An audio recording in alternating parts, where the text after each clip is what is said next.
நம்ம பூமிக்கு ஒரே ஒரு நிலவு இருக்கு, ஆனா மார்ஸுக்கு 2, ஜூபிட்டருக்கு 95, சேட்டனுக்கு 146 நிலவுகள் இருக்கு.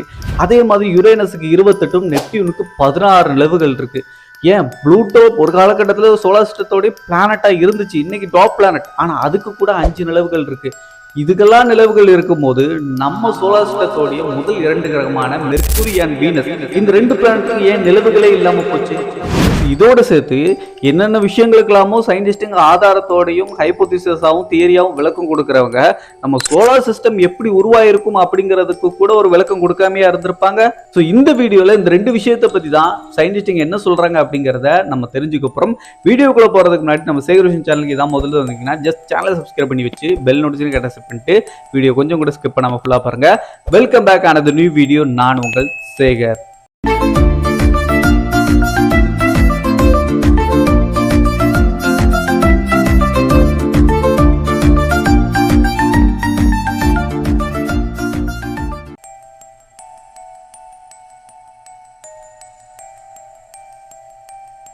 முதல்ல நம்ம சூரிய குடும்பம் எப்படி உருவாச்சு அப்படிங்கிறதுக்கு சயின்டிஸ்டுங்க சொல்லக்கூடிய தியரியான விஷயங்கள் என்ன அப்படிங்கிறதையும், அதுக்கப்புறமா நம்மளுடைய மெர்க்குரி வீனஸ் இந்த 2 கிரகத்துக்கு ஏன் நிலவுகள் இல்லாமல் போச்சு அப்படிங்கிறதுக்கான விளக்கத்தை சயின்டிஸ்டுங்க என்ன கொடுக்குறாங்க அப்படிங்கிறத தெரிஞ்சுப்போம். நம்ம சூரிய குடும்பம் உருவாக்கி கிட்டத்தட்ட 4.6 பில்லியன் ஆண்டுகள் ஆகுது அப்படிங்கிறது எல்லாருக்கும் தெரிஞ்ச காமனான ஒரு விஷயம்தான்.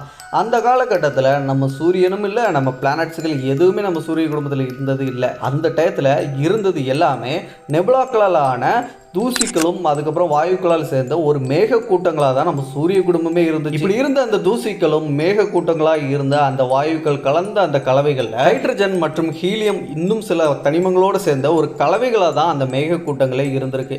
அதுக்கப்புறமா பக்கத்தில் இருந்த ஒரு சூப்பர் நோவா வெடிப்பின் காரணமாக அந்த அதிர்வுனால இந்த மேக கூட்டங்கள் ஒன்னோட ஒன்று சுழல ஆரம்பிச்சிச்சு. அதே நேரத்தில் அதோட மையப்பகுதியில் ப்ரெஷர் அப்படிங்கிறதும் வெப்பம் அப்படிங்கிறதும் அதிகரிக்க தொடங்குச்சு. இந்த ஸ்டேஜை சயின்டிஸ்டுங்க புரோட்டோஸ்டார் அப்படின்னு சொல்லிட்டு அழைக்கிறாங்க. இப்படி அதிகப்படியான சுழற்சினாலையும் வெப்பத்தினாலையும் அந்த மேக கூட்டங்களில் இருக்கக்கூடிய மையப்பகுதி ப்ரெஷர் காரணமாக அதில் நியூக்ளியர் ஃபியூஷன் அப்படிங்கிற ஒரு விஷயம் நடக்க ஆரம்பிச்சது. இதுதான் சூரியனுடைய பிறப்புக்கு முக்கிய காரணமாகவும் அமைஞ்சது. அதுக்கப்புறம் சூரியன் உருவாக தொடங்குச்சு. சூரியன் உருவானதுக்கு பின்னால பிளானட்டிஸ்மல் அப்படின்னு சொல்லப்படக்கூடிய ஒரு நிலையை அடைஞ்சது. அந்த தூசி படலங்கள் எல்லாம் சேர்ந்து அதில் ஆஸ்ட்ராய்டு சொல்லப்படக்கூடிய விண்கற்கள் உருவாக தொடங்குச்சு. இன்னும் நிறைய பேருக்கு தெரியாத ஒரு விஷயம், இந்த விண்கற்கள் நம்ம சூரிய குடும்பத்தில் இருக்கக்கூடிய ஆஸ்ட்ராய்டு பெல்ட்டில் இருக்கக்கூடிய பெரும்பாலான விண்கற்கள் இந்த சூரியன் அப்படிங்கிற ஒரு விஷயம் உருவாகும் போதே சேர்ந்து உருவான ஒன்று தான் அப்படிங்கிறதுக்கு தான் இந்த தியரி மூலமாக, இந்த கோட்பாடு மூலமாக நமக்கு தெரிஞ்சுக்கக்கூடிய ஒரு விஷயமா இருக்குது. ஸோ சூரியன் எந்த அளவுக்கு பழமையானதோ அதே மாதிரி தான் விண்வெளியில் இருக்கக்கூடிய நம்ம சூரிய குடும்பத்தில் இருக்கக்கூடிய ஆஸ்ட்ராய்டு சொல்லப்படக்கூடிய விண்கற்களும் சேம் அதே ஏஜ் உடையது தான். இப்படி உருவான அந்த விண்கற்கள் எல்லாமே ஒன்னோட ஒன்று அந்த சூரியனுடைய ஈர்ப்பு விசையினாலும் கட்டுப்பட்டு சுத்த தொடங்க ஆரம்பிச்சது. இப்படி சூரியனை சுற்றி வந்த அந்த விண்கற்கள் சும்மா சுத்தலை, ஒன்னோட ஒன்று மோதவும் தொடங்குச்சு. இப்படி மோதலின் காரணமாக தான் பிளானட்ஸ்ன்னு சொல்லப்படக்கூடிய கிரகங்கள் உருவாகிறதுக்கும் காரணமாக அமைஞ்சது. அப்படி முதல்ல உருவான கிரகமாக கருதப்படுற ஒரு பிளானட்னா நம்ம சூரிய குடும்பத்தில் இருக்கக்கூடிய லார்ஜஸ்ட் பிளானட்டாக இன்னைக்கு கருதப்படுற ஜூபிட்டர்னு சொல்லப்படக்கூடிய வியாழன் கிரகம் தான். இந்த வியாழன் கிரகம் தான் சூரிய குடும்பத்திலே உருவான முதல் பிளானட் அப்படின்னும், இதுக்கப்புறமா நம்ம சூரிய குடும்பத்தோடைய 2வது மிகப்பெரிய கிரகமாக இருக்கக்கூடிய சனி கிரகம் அப்படிங்கிற சர்டன் பிளானட் தான் 2வதாக உருவாச்சான். இந்த 2 கிரகங்களை பற்றின ஒரு இன்ட்ரெஸ்டிங்கான விஷயம் என்னன்னா, இது 2மே பிளானட்டாக உருவாகக்கூடிய கிரகங்கள் இல்லை. ஆரம்ப கட்டத்தில் இதோடைய சைஸு இது எல்லாத்தையும் வச்சு பார்க்கும் போது இது இன்னும் கொஞ்சம் பெருசாக இருந்துச்சு அப்படின்னா கண்டிப்பாக நம்ம சூரியன் மாதிரி இதுவும் நட்சத்திரங்களாக உருவாகியிருக்கக்கூடிய கிரகங்கள் தான். ஆனால் நட்சத்திரமாக அடையிறதுக்கு ஏற்ற மாதிரி அதோட சைஸ் இல்லாததுனால அது இன்னைக்கு வரைக்கும் நம்ம சூரிய குடும்பத்தோடைய மிகப்பெரிய 2 கிரகங்களாக மாறி இன்னைக்கு சுற்றிட்டு இருக்கு, சூரியனை சுற்றி வந்துட்டு இருக்கு. சயின்டிஸ்டுங்க முன்வைக்கக்கூடிய இந்த ஒரு தியரிக்கு வலு சேர்க்கிற விதமாக நம்ம சனி கிரகமாக இருக்கட்டும், நம்மளுடைய வியாழன் கிரகமாக இருக்கட்டும், இது 2த்துலேயும் இருக்கக்கூடிய அந்த வாயுக்களில் பெரும்பாலான வாயுக்கள் இருக்கக்கூடியது, அதிகப்படியான வாயுக்கள் இருக்கக்கூடியது ஹைட்ரஜன் மற்றும் ஹீலியம் இந்த மாதிரியான வாயுக்கள் தான் அதிகமாக இருக்குது. இது நம்ம சூரியனோட ஒப்பிடும்போது சூரியன்லேயும் ஹைட்ரஜன் அண்ட் ஹீலியம் அப்படிங்கிற அந்த வாயுக்கள் அதிகமாக இருக்குது. இந்த தனிமங்கள் எல்லாம் ஒன்றோட ஒன்று சேர்ந்து தான் ஹீலியம் ஃபியூஷன் அப்படிங்கிற ஒரு விஷயத்தை நடந்து சூரியன்லேருந்து நம்மளுக்கு வெளிச்சமும் வெப்பமும் ஆற்றலும் கிடைச்சிட்டு இருக்கு. இதை வச்சு தான் சயின்டிஸ்ட்டுங்க நம்ம ஜூபிட்டர் சாட்டர்ன் இந்த 2 பிளானட்டும் இருக்கிறத விட பெருசாக இருந்தால் கண்டிப்பாக நம்ம சூரிய குடும்பம் உருவானதில் இந்த 2 கிரகங்களும் முதல்ல உருவாயிருக்கு. ஸோ இது இன்னும் கொஞ்சம் பெருசாக இருந்தால் கண்டிப்பாக சூரியன்களாக இருந்திருக்கும். அப்படி இருந்துருந்துச்சுன்னா நம்ம சூரிய குடும்பத்தில் மொத்தமாக 3 நட்சத்திரங்கள் இருந்திருக்கும். ஆனால் அதுக்கு வாய்ப்பு இல்லாமல் போய் இன்னைக்கு ஒரே ஒரு சூரியன் மட்டும்தான் இருக்குது. சரி, இந்த 2 பிளானட்ஸும் நம்ம சூரிய குடும்பத்தில் முதல்ல உருவான கிரகங்கள் அப்படின்னு சொல்லிட்டு சயின்டிஸ்ட்டுங்க சொல்கிறாங்க ஒரு தியரி மூலமாக. ஓகே, ஆனால் இந்த 2 கிரகங்களுக்கு அப்புறம் 3ஆவதாக எந்த கிரகம் உருவாயிருக்கும் அப்படின்னு சொல்லிட்டு ஒரு கேள்வி வரும் இல்லையா? அதுக்கு சயின்டிஸ்ட்டுங்க இன்னைக்கு வரைக்கும் ஒரு விளக்கம் கொடுக்கப்படலை. ஆனால் இருந்தாலும் இந்த 2 கிரகங்கள் நம்ம சூரிய குடும்பத்தில் உருவான டயத்தில் உருவாயிருக்கக்கூடிய கிரகங்கள் அப்படின்னு சொல்லிட்டு ஒரு தியரியாக சொல்கிறாங்க. இதை தாண்டி நம்ம சூரிய குடும்பத்தில் 2 டைப் ஆஃப் பிளானட்ஸ்கள் இருக்குது. ஒன்று டெரேஷியல் பிளானட்னு சொல்லப்படக்கூடிய கடினமான பாறைகளோட நிலப்பகுதி இருக்கக்கூடிய கிரகங்களும், இன்னொன்று முழுக்க முழுக்க வாயுக்களால் நிரம்பியிருக்கக்கூடிய கேஸ் பிளானட்ஸ்னு சொல்லப்படக்கூடிய அந்த கிரகங்கள் இருக்குது. இந்த 2 கிரகங்களும் எதுக்கு தனித்தனியாக விதவிதமாக உருவாயிருக்கு, இதுக்கு காரணம் என்ன அப்படிங்கிற கேள்வியும் பல பேரோட மனசில் இருந்துட்டு இருக்கும். இதுக்கு முக்கியமான விளக்கமாக சயின்டிஸ்ட்டுங்க சொல்லப்படுறது, ஆரம்பத்தில் சூரிய குடும்பம் உருவான சமயத்தில் இந்த மாதிரி கிரகங்கள் எல்லாமே ஒன்றோட ஒன்று ஆஸ்ட்ராய்டெலாம் சேர்ந்து உருவான போது இந்த சூரியனுக்கு பக்கத்தில் இருக்கக்கூடிய கிரகங்கள் எல்லாமே அந்த சூரியனுடைய வெப்பத்தினாலையும் ஈர்ப்பு விசையினால் அது எல்லாமே அந்த கிரகங்களை ஒரு தரைப்பகுதி இருக்கக்கூடிய கடினமான பாறைகளோடு இருக்கக்கூடிய கிரகங்களாகவும், தூரத்தில் இருக்கக்கூடிய கிரகங்களை கேஸ் பிளானட்ஸ் வாயு கிரகங்களாகவும் கொஞ்சம் குளிர்ந்த கிரகங்களாக மாறி இருக்கு. ஃபார் எக்ஸாம்பிள் ஜூபிட்டர் சாட்டர்ன் இதெல்லாமே வாயு கிரகங்களாகவும், நம்மளோட யுரேனஸ் நெப்டியூன் அதுக்கப்புறமா நம்மளோட ப்ளூட்டோ இன்னைக்கு கிரகமாக இல்லை. ஆனால் 90s ஃபேவரட் பிளானட் ப்ளூட்டோ வந்து ஒரு காலகட்டத்தில் பிளானட் தான் இருந்துச்சு, இன்னைக்கு குறுங்கோள் பட்டியலில் இருக்குது. ஆனால் அந்த பிளானட் கூட ஒரு குளிர்ச்சியாக இருக்கக்கூடிய ஒரு பிளானட்டாக தான் இன்னைக்கு வரைக்கும் இருந்துட்டு இருக்கு. ஸோ இந்த மாதிரி தூரத்தை கனெக்ட் பண்ணியும் அந்த சூரியனுடைய வெப்பத்துக்கு ஏற்ற மாதிரியும் தான் இந்த 2 டைப் ஆஃப் பிளானட்ஸ்கள் உருவாகிறதுக்கு முக்கிய காரணமாக அமைஞ்சிருக்கு அப்படின்னு சொல்லிட்டு சயின்டிஸ்ட்டுங்க விளக்குறாங்க. சரிப்பா, நீ சொல்கிறலாம் வச்சு பார்க்கும்போது கிரகங்களும் நம்ம சூரியனும் இந்த மாதிரி தான் உருவாயிருக்கு அப்படிங்கிறதுக்கான ஒரு புரிதல் எனக்கு கிடைக்குது. ஆனால் நம்ம சூரிய குடும்பத்தில் நிலவுகளும் இருக்கத்தானே செய்யுது. இந்த நிலவுகள் எங்கேருந்து வந்துச்சு அப்படிங்கிற கேள்வி இருக்கும்.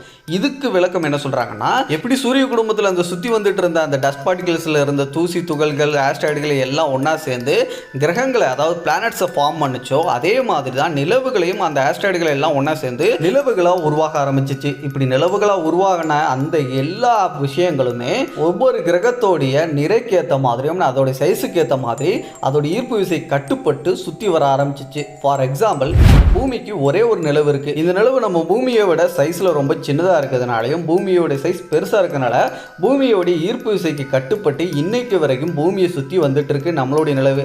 அதே மாதிரி தான் ஜூபிட்டர், சாட்டர்ன், யுரேனஸ், நெப்டியூன் இந்த கிரகங்களை நம்ம பூமியை விட ரொம்ப பெருசு இல்லையா? அதனால் அதை சுற்றி வரக்கூடிய நிலவுகள் எல்லாமே அதோட சின்னது. ஸோ அதோட கிராவிட்டி கட்டுப்பட்டு அந்த நிலவுகள் எல்லாமே அந்த பிளானட்ஸையும் சுற்றி வந்துட்டு இருக்கு. இப்படி தான் நிலவுகளும் உருவாச்சு. இந்த நிலவுகளை சேட்டலைட்ஸ் அப்படின்னு சொல்லுவாங்க. சேட்டலைட்னா நம்ம பூமிக்கு மேலே அனுப்பியிருக்கக்கூடிய விஷயம் தானடா, நம்ம தானடா அனுப்பியிருக்கோம், நீ என்னடா நிலவுகளை போய் சேட்டலைட்னு சொல்கிற அப்படின்னு நீங்கள் நினைப்பீங்க.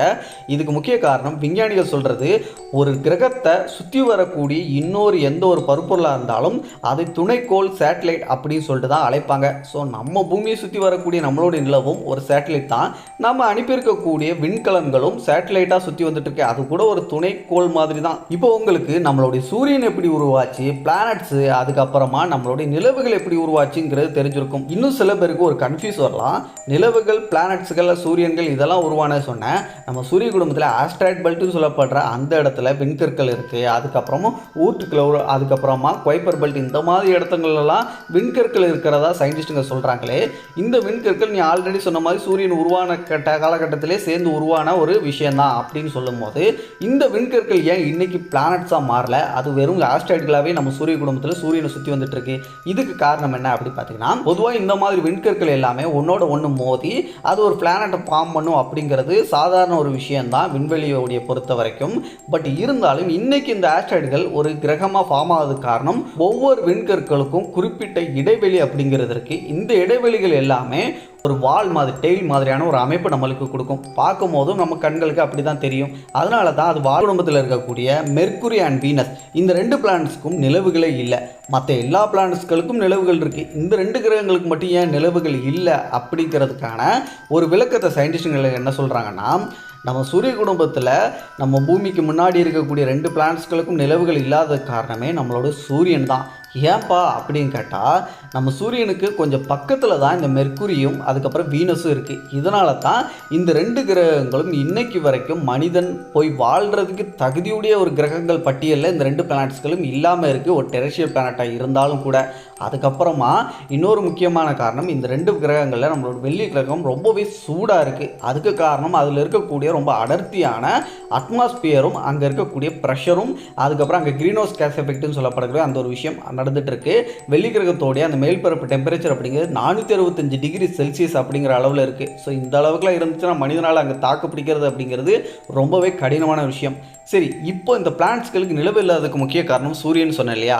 அதுக்கான காரணம் என்னென்னா, இந்த சூரியனுடைய அதிகப்படியான ஈர்ப்பு விசை காரணமாக நம்மளுடைய மெர்க்குரி அதுக்கப்புறம் வீனஸ் இந்த 2 பிளானட்ஸ்க்கும் நிலவுகள் இருந்துச்சு அப்படின்னாலும் நம்ம மெர்க்குரியும் வீனஸும் நம்மளுடைய சூரியனை விட சின்னது தானே. அப்போ சூரியனுடைய ஈர்ப்பு விசை ரொம்ப அதிகமாக இருக்கும் அந்த 2 பிளானட்ஸ்களும் பக்கத்தில் இருக்க பட்சத்தில். இந்த 2 பிளானட்ஸ்களுக்கும் தனித்தனியாக ஒவ்வொரு நிலவுகள் நம்ம பூமி மாதிரியே இருந்துச்சு அப்படின்னாலும் அந்த நிலவுகள் என்னதான் அதோடைய கிரகங்களை சுற்றி வந்தாலும் கிரகங்களை விட பக்கத்தில் இருக்கக்கூடிய சூரியனுடைய ஈர்ப்பு விசை ரொம்ப அதிகனால அது நேராக சூரியனை பார்க்க போய் சூரியனுக்குள்ளே போய் பொசுங்கி அழிஞ்சு போயிடும். கிராவிட்டி காரணமாக அந்த சூரியனுக்கு பக்கத்தில் இருக்கிறதுனால நிலவுகள் இந்த 2 பிளானட்களுக்கு இருந்தாலும் அது கண்டிப்பாக நிலவுகளாக ரொம்ப நாளைக்கு நீடிக்காமல் அந்த சூரியனோடு போய் சேர்ந்து ஐக்கியமாகி அழிஞ்சு போயிடும். இதன் காரணமாக தான் இன்னைக்கு வரைக்கும் இந்த 2 பிளானட்ஸ்களுக்கும் நிலவுகள் இல்லாமலே இருக்குது. ஆனால் நம்ம பூமிக்கு நிலவு இருக்குது ஒன்றே ஒன்று கண்ணே கண்ணு. அதுக்கப்புறம் நம்மளோட மார்ஸுக்கு 2 இருக்குது, ஜூபிட்டருக்கு 100கணக்கான நிலவுகள் இருக்குது, சேட்டனுக்கும் அதே மாதிரி தான்,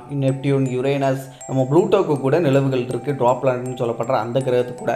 இந்த 2 கிரகங்களுக்கு இல்லாததுக்கு இதுதான் ரீசன், சூரியனுடைய கிராவிட்டினாலையும் சூரியனால் மட்டும்தான். சரி, ஓவராலாக ஃபைனலாக இந்த வீடியோட எண்டுக்கு நம்ம வந்துட்டோம். இந்த வீடியோவில் பார்த்த விஷயங்கள் கண்டிப்பாக உங்களுக்கு இன்ட்ரெஸ்டிங்காக இருந்திருக்கும், பிடிச்சிருக்கும்னு நம்புறேன். வீடியோ பிடிச்சிருந்துச்சுன்னா இந்த வீடியோக்கு லைக் கொடுக்கலாம், ஜஸ்ட் லைக் கொடுத்துருங்க. அண்ட் இதே மாதிரி நிறைய இன்ஃபர்மேஷனை தெரிஞ்சுக்கணும்னு ஆசைப்பட்டீங்கன்னா நம்ம சேகரோஷன் சேனலை சப்ஸ்கிரைப் பண்ணி பெல் நோட்டிஃபிகேஷனை கரெக்டாக செட் பண்ணி வச்சுட்டு டெய்லி வரக்கூடிய வீடியோஸ் எல்லாத்தையும் மிஸ் பண்ணாமல் பாருங்கள். மற்ற வீடியோஸை பார்க்கணும் மேலே ஐக்கல் லிங்க் கொடுத்துருக்கேன், செக் பண்ணிக்கோங்க. அடுத்த ஒரு நல்ல தகவலோட நான் உங்களை சந்திக்கும் முறை நான் உங்கள் சேகர். Bye bye.